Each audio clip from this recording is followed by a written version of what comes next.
Dili kahulangan sa imong pagkatao ang paglikay sa mga taong dili ka gusto. Hinumdumi nga dili na sila bulawan para tagaan og kantidad. Kay lisod kaayo makipagplastikan sa mga taong pagtalikod nimo, ikaw ray himuong pulutan.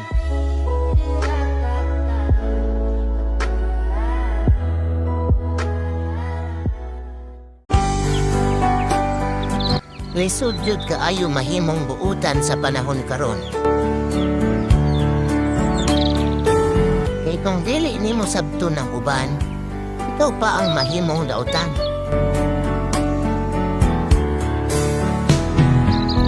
Pag sobra na pud ka kamaayo, abusaran sad ka. Maong usahay, wa na ta kabaw kung asa ta mo lugar.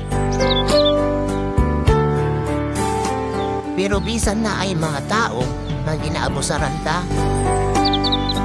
di man ilang. Moabot ra gyapon ang panahon. Dili man karon or ugma.